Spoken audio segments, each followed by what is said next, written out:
우리가 살면서 억울하다 싶은 일을 당할 때가 있죠. 억울함. 언제 우리가 제일 억울함을 느낄까요? 여러분 억울한 일을 당한 적이 별로 없으십니까? 아마도 이럴 때 같아요.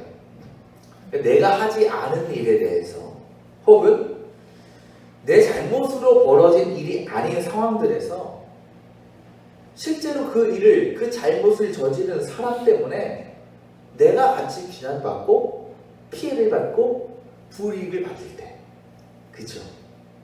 군대가 그렇죠.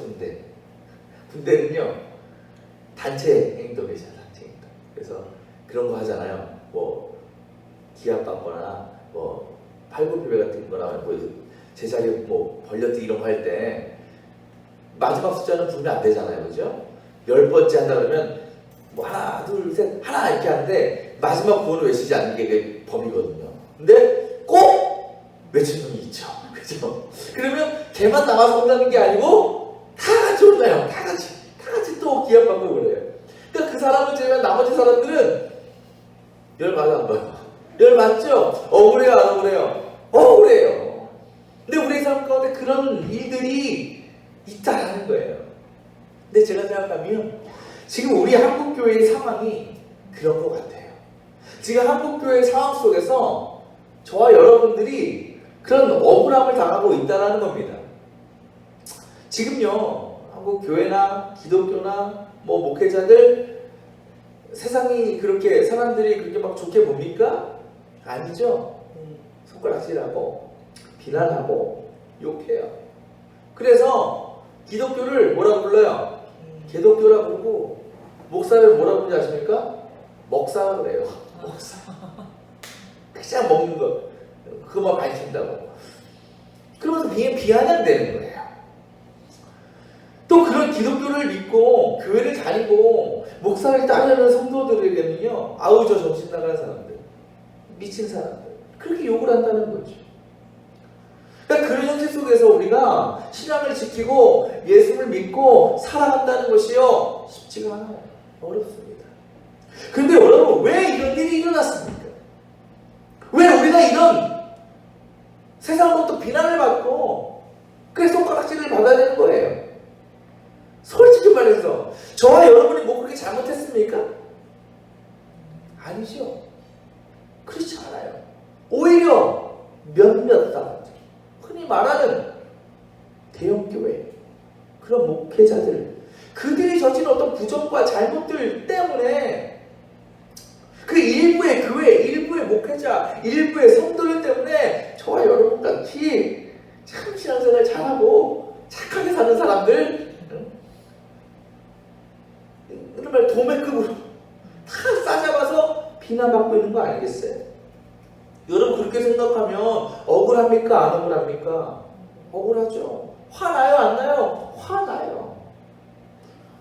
그렇다면 우리는 어떻게 이 억울하면서 벗어날 수 있을까? 언제까지 이 억울하게 다른 사람 때문에 다른 교회 목회자 잘못 때문에 내가까지 비난받고 이렇게 내가 신앙생활 해야 되는가? 또 더 나아가서 지금의 한국교회 그 위기는 어떻게 우리가 극복할 수 있을까라는 거죠.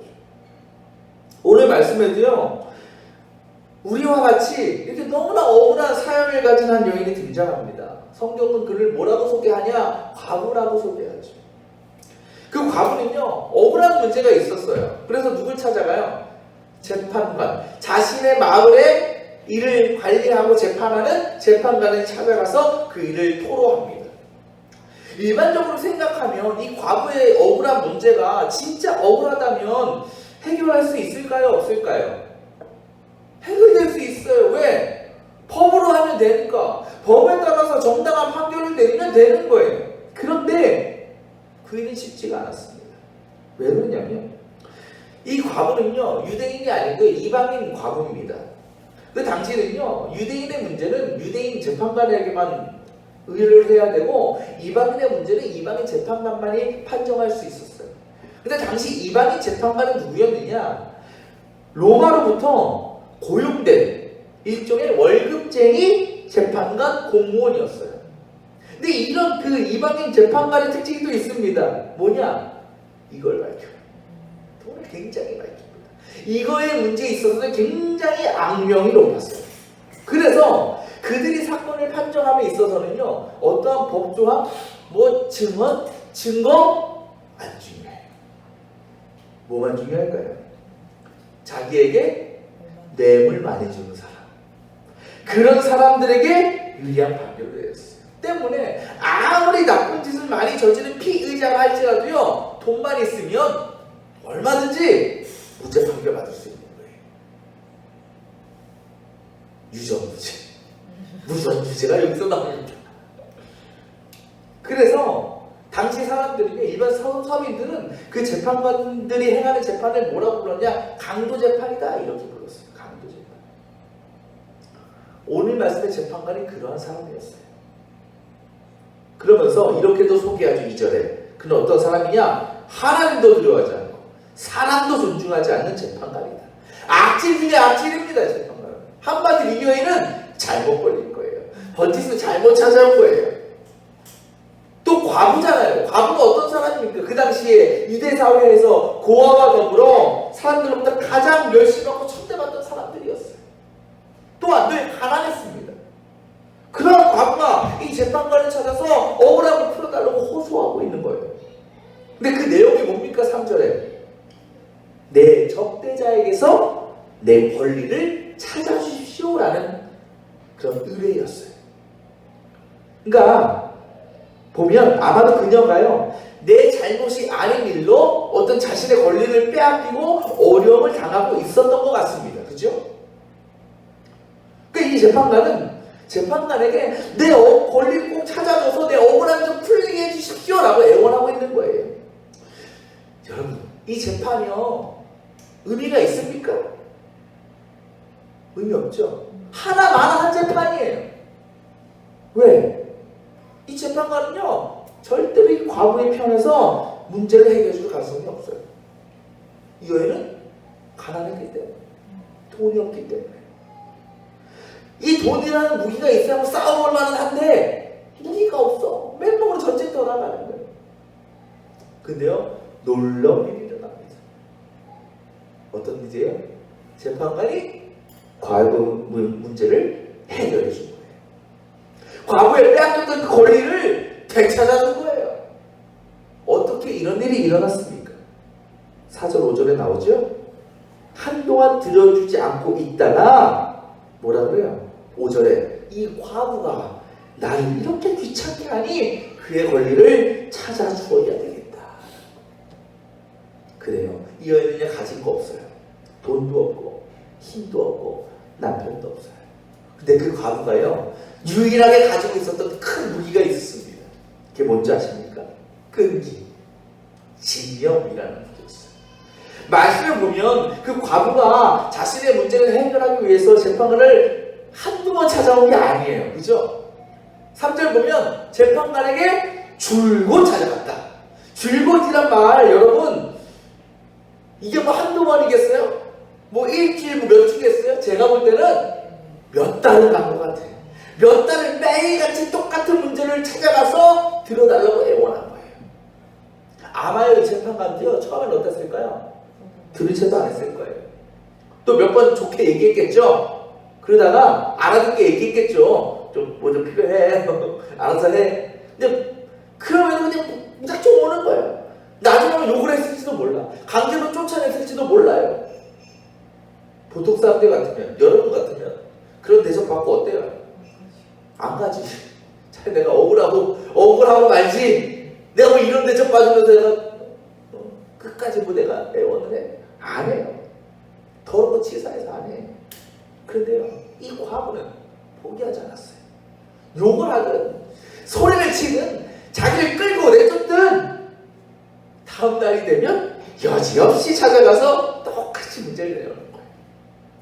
그러한 과부의 인내와 집념에 재판관은 두 손들만 다 들게 된 겁니다. 이런 생각한 거죠. 야, 내가 매일 저 여자 때문에 일도 제대로 못하고 스트레스 받을 바에는 빨리 저 여자의 권리를 찾아줘서 더 이상 찾아오지 못하게 해야겠다. 결국 그렇게 결정하고 손을 들어준 거예요. 그렇게 이 과부가 불의한 재판관으로부터 의로운 판결을 받게 되는 놀라운 역사를 경험하게 된 겁니다. 이 말씀이 예수님의 비유의 말씀입니다.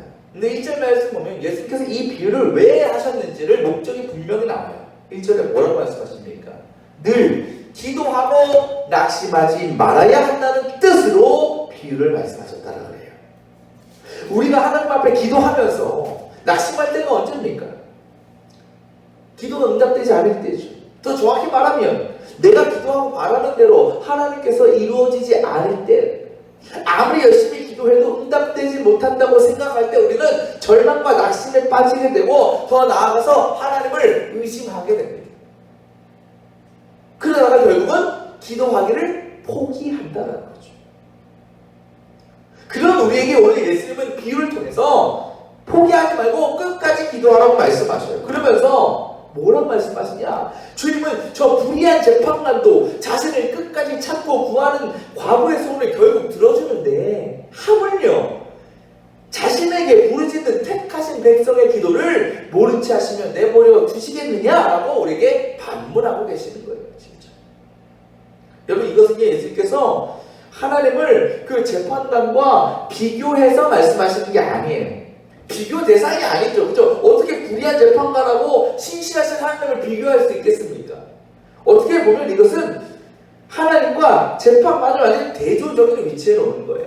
다시 얘기하면 이 말씀은 불의한 재판관도 하는 일을 하나님도 하신다가 아니고 불의한 재판관이 하는 일과는 비교할 수 없는 놀랍고 크신 선한 응답을 하나님을 허락해 주실 것이다 라는 약속의 말씀입니다.